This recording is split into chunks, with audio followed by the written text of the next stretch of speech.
हमें हमारे देश को आजाद हुए कितने दिन हो गए, कोई बता सकता है? हमें हमारे देश को आजाद हुए कितने दिन हो गए?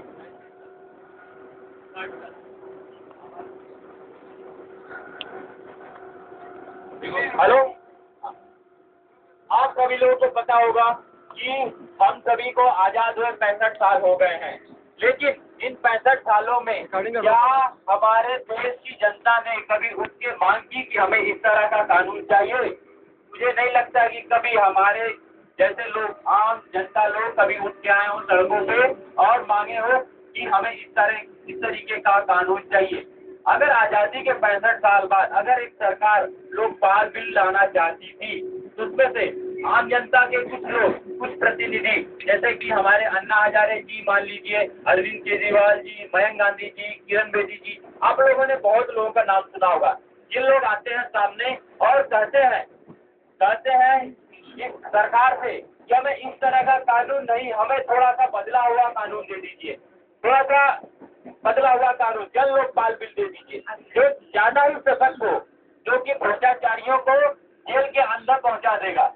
तो ये लोग तैयार नहीं है। आप लोगों को पता होगा कि जन लोकपाल बिल के लिए माननीय अन्ना हजारे जी और उनकी टीम, जिनको हम टीम अन्ना कहते हैं, वो लोग 1 साल से अनशन पे बैठ चुके हैं। कितनी बार? पिछली बार वो अप्रैल में बैठे थे, अगस्त में और दिसंबर में भी बैठे थे। आप सभी लोगों को पता होगा जब वो अप्रैल में बैठे थे तो शायद अन्ना हजारे जी को कोई उतना नहीं जानता था, लेकिन जब वो लास्ट ईयर अगस्त महीने में रामलीला मैदान में बैठे तो सारी जनता बाहर निकल के आई। मीडिया ने खुद दिखाया कि अन्ना हजारे जी ये जन लोकपाल बिल की मांग कर रहे हैं। मैं आप लोगों से सिर्फ ये पूछना चाहता हूँ, क्या एक वो आंदोलन सिर्फ अन्ना हजारे जी की वजह से सफल हुआ? क्या अन्ना जी ने सिर्फ अनशन किया 12 दिन और सरकार उनकी 3 मांगे मान गई? मैं कहता हूँ नहीं। सरकार ने मांगे इसलिए मांगी क्योंकि हम जैसे लोग, जनता के प्रतिनिधि, हम जैसे लोग सड़कों पर उतरे। हम लोगों ने अन्ना हजारे जी का सपोर्ट किया और सरकार डर गई, क्योंकि ये सरकार किसी से नहीं डरती है, ना तो अन्ना हजारे से डरती है, ना मेरे से, ना किसी बंदे से। वो डरती है तो सिर्फ इस देश की जनता से। आप सभी लोगों ने अन्ना हजारे जी का सपोर्ट किया और सभी को रास्ते पर उतरे, भारत माता की जय, इंकलाब जिंदाबाद कहने लगे। तब सरकार हिल गई, तब उन्हें लगा कि नहीं, इस देश की जनता को जन लोकपाल बिल चाहिए। एक और क्वेश्चन है, सीधा सा सवाल, अगर हम जैसे लोग, एक जनता, आम जनता अगर रोड पे नहीं आई होती तो अन्ना हजारे जी कितने दिन अनशन कर लेते?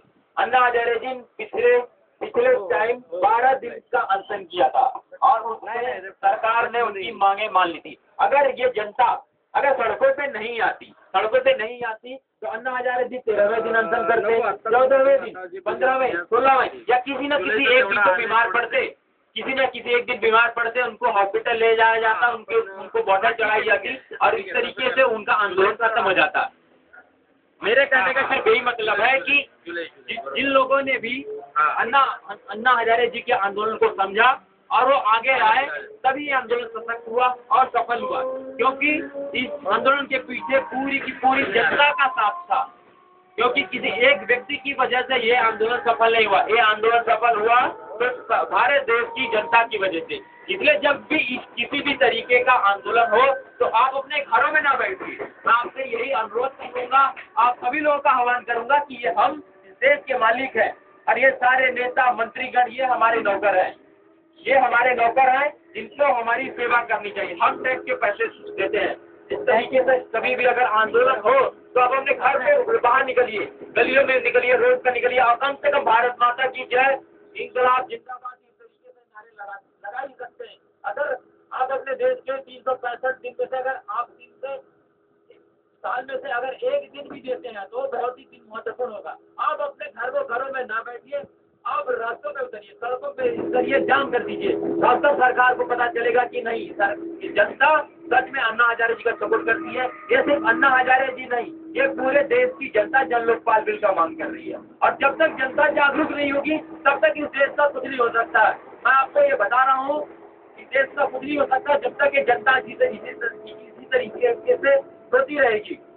सोने से कुछ नहीं होने वाला। आप जान जाइए। आप कहेंगे कि मेरा तो परिवार है, मेरे बाल हैं, मेरे बच्चे हैं, मेरी फैमिली है, मैं कमाऊंगा नहीं तो लोग कैसे खाएंगे। अगर यही सोचे होते आजादी के पहले भगत सिंह, चंद्रशेखर आजाद, राम प्रसाद बिस्मिल, ये सभी के सभी यही सोच रहे होते तो शायद हम आजाद नहीं होते। ये लोगों ने समझा, उन्होंने सोचा कि नहीं, भारत को आजाद कराना जरूरी है, इसलिए उन्होंने भारत को आजाद कराया, अपना बलिदान दिया, इसलिए सारा देश आजाद हुआ। आज हम कहते हैं कि गोरे चले गए, यहाँ पे काले आ गए। हम 5 साल में एक बार उनको चुन के भेजते हैं ताकि वो एक अच्छी सरकार लाए, अच्छा कानून लाए, हम पूरे देश की सेवा करें। लेकिन वो क्या करते हैं, पूरे के पूरे वो करप्ट हो गए हैं, वो पूरे के पूरे करप्ट हो गए हैं, वो सारा का सारा पैसा खा जाते हैं, पूरा पैसा खा के उस बैंक अकाउंट में चले जाता है और देश की हालत बदतर होती जा रही है। क्या आप चाहेंगे कि आपका पैसा इसी तरीके से चोरियों के ये नेता खाते रहे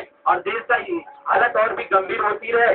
आप सभी लोगों ने टीवी पे देखा होगा, अभी कल एक न्यूज़पेपर में आया था, फिक्की ने डिक्लेयर किया है कि देश का काला धन करीब 45 लाख करोड़ है। सोचिए, ये किसने छुपाया है, ये किसने चोरी किया है इस सब पैसों में? ये हमारे देश के नेता, ब्यूरोक्रेट, इन्हीं लोगों ने किया हुआ है। इसलिए आप लोगों को जागना जरूरी है। जब तक आप लोग जागेंगे नहीं तब तक कुछ नहीं हो सकता देश का। इसलिए मैं चाहता हूं कि आप लोग हमारे आंदोलन से जुड़िए, हमारे साथ आइए। 25 जुलाई को हम आजाद मैदान में अनशन करने वाले हैं और बहुत सारी एक्टिविटीज करने वाले हैं। आप देश के लिए एक दिन निकालिए, आप अपने परिवार से बोलिए कि आप कोई है घर में, एक दिन वो निकालेगा, दूसरे दिन कोई और निकालेगा। देश के आप सड़कों पे आइए, रास्तों पे आइए, इस आंदोलन का सपोर्ट कीजिए। जब तक सपोर्ट नहीं मिलेगा कुछ नहीं हो सकता। नहीं तो इस तरीके से ये नेता हम पे इसी तरीके से राज करते रहेंगे और कुछ नहीं हो सकता। अगर ये नेता, ये मंत्रीगण, ये ब्यूरोक्रेट अगर हम पे इस तरीके से राज करते हैं तो इसमें सबसे बड़ी कमी किसकी है? मैं आप लोगों से पूछना चाहता हूँ। हमारी कमी है या नेताओं की कमी है?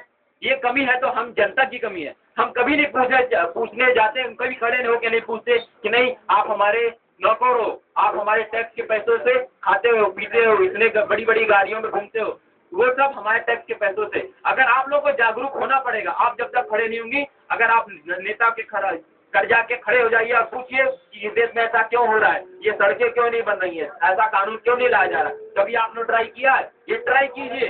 जब तक आप जागरूक नहीं होंगे तब तक देश का कुछ नहीं होने वाला। एक आम जनता को जागरूक होना ही पड़ेगा, चाहे वो कोई भी हाल हो। इसलिए मैं आप लोगों को आह्वान करूंगा, 25 जुलाई को आंदोलन स्टार्ट हो रहा है, आइए इस आंदोलन से जुड़िए। हमारे माननीय अरविंद केजरीवाल जी, मनीष सिसोदिया जी, पीछे तिरंगा अच्छा लग रहा है, कितनी फास्ट पे बैठने वाले हैं। आप आइए, लोगों का सपोर्ट कीजिए। हम लोगों ने अरविंद जी को, मैं आप लोगों को बता दूं, अरविंद केजरीवाल जी को तीसरा मधुमेह जिसको बोलते हैं डायबिटीज है, उनसे रिक्वेस्ट किया कि आप अनशन पे मत बैठिए। डॉक्टरों ने, उनके परिवार वालों ने, उनकी पत्नी ने, उनके बेटों ने, सभी ने मना किया और कहा कि आप अनशन पे मत बैठिए, आप 3 दिन से ज्यादा नहीं बैठ पाएंगे। तो पता है आप लोगों ने अरविंद जी ने क्या कहा? अरविंद जी ने ये कहा, ये कहाँ लिखा है कि इस देश पे जिनको डायबिटीज है वो लोग बलिदान नहीं दे सकते? क्योंकि उन्होंने ऐसा कहा, जब एक बंदा जो डायबिटीज से पीड़ित है और वो अपना बलिदान देने के लिए तैयार है तो हम क्यों नहीं तैयार है? अगर हमको तैयार होना ही पड़ेगा। अगर हम तैयार नहीं हुए तो ऐसे ही बहुत सारे क्रांतिकारी शहीद होते रहेंगे और कुछ नहीं होगा। इसलिए देश का सपोर्ट चाहिए, पूरी जनता का सपोर्ट चाहिए। मैं इसी के साथ खत्म करता हूँ। जय हिंद। भारत माता की जय। भारत माता की जय। जय हिंद। अभी माटुंगा आया।